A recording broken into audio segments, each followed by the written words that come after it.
Sekarang saya akan memberikan contoh lain bagaimana cara menganalisis kurkumin dalam kunyit dengan menggunakan kromatografi lapis tipis. Ingat, tadi tujuan awal kita ya, tujuan KLT itu lebih ke analisis kualitatif. Jadi berarti di sini kita lebih menentukan apakah ada atau tidak kurkumin dalam kunyit misalkan gitu. Jadi nanti di plat KLT kita totolkan ini kurkumin pembanding. Anggap saya sebutkan kurkumin pembanding ya. Tulisnya KPEM, kurkumin pembanding. Terus di sini saya totolkan ekstrak kunyit. Ekstrak kunyit. Kemudian dimasukkan ke chamber. Dikembangkan sampai si LWN-nya naik. Setelah LWN-nya naik, nah pasti nanti berubah posisinya si bercak ya. Misalkan kan awalnya dari sini di garis batas bawah pasti naik.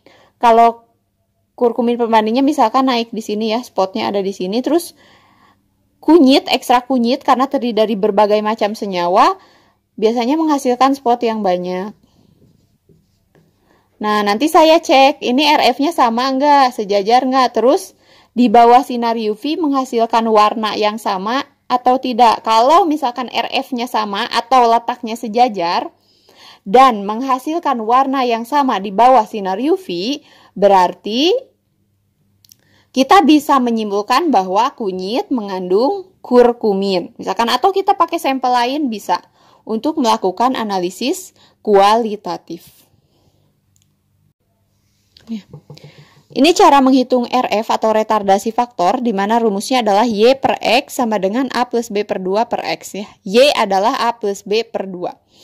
X itu adalah jarak pelarut. Jadi jarak pelarut untuk melintasi plat.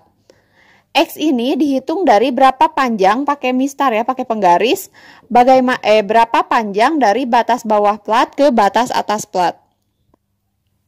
Sedangkan cara menghitung Y adalah berapa jarak tengah atau dari titik tengah bercak ke batas bawah plat.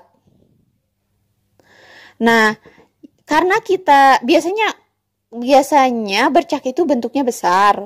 Nah, untuk menentukan titik tengah, jarak dari titik tengah, biasanya kita ngambil batas titik atas bercak, diukur ya, hingga ke batas bawah plat itu berapa senti, kemudian batas bawah bercak ke batas bawah plat berapa sentimeter, kemudian dibagi 2. Itu kita anggap sebagai nilai Y atau nilai jarak bercak. Intinya sih RF itu jarak bercak per jarak pelarut. Jadi misalkan ya, misal nih, kalau X ini kita jarak bercak kita misalkan nih 10 cm. Kemudian kita ukur pakai mistar, jarak dari bawah bercak ke batas bawah plat misalkan 5 cm. Kemudian batas atas bercak ke batas bawah plat misal 6 cm misal nih. Berarti kita ngitung RF sama dengan 5 plus 6 per 2 bagi X ya. Bagi 10, berarti berapa? 5,5 per 10 ya. Jadi RF-nya adalah 0,55 gitu. Nah, RF ini tuh idealnya untuk KLT adalah rentang 0,2 sampai 0,8. Jadi bagusnya tuh nggak terlalu bawah, nggak terlalu atas juga. Kenapa? Kita anggap pemisahannya sudah lebih baik jika RF-nya berada di rentang tersebut.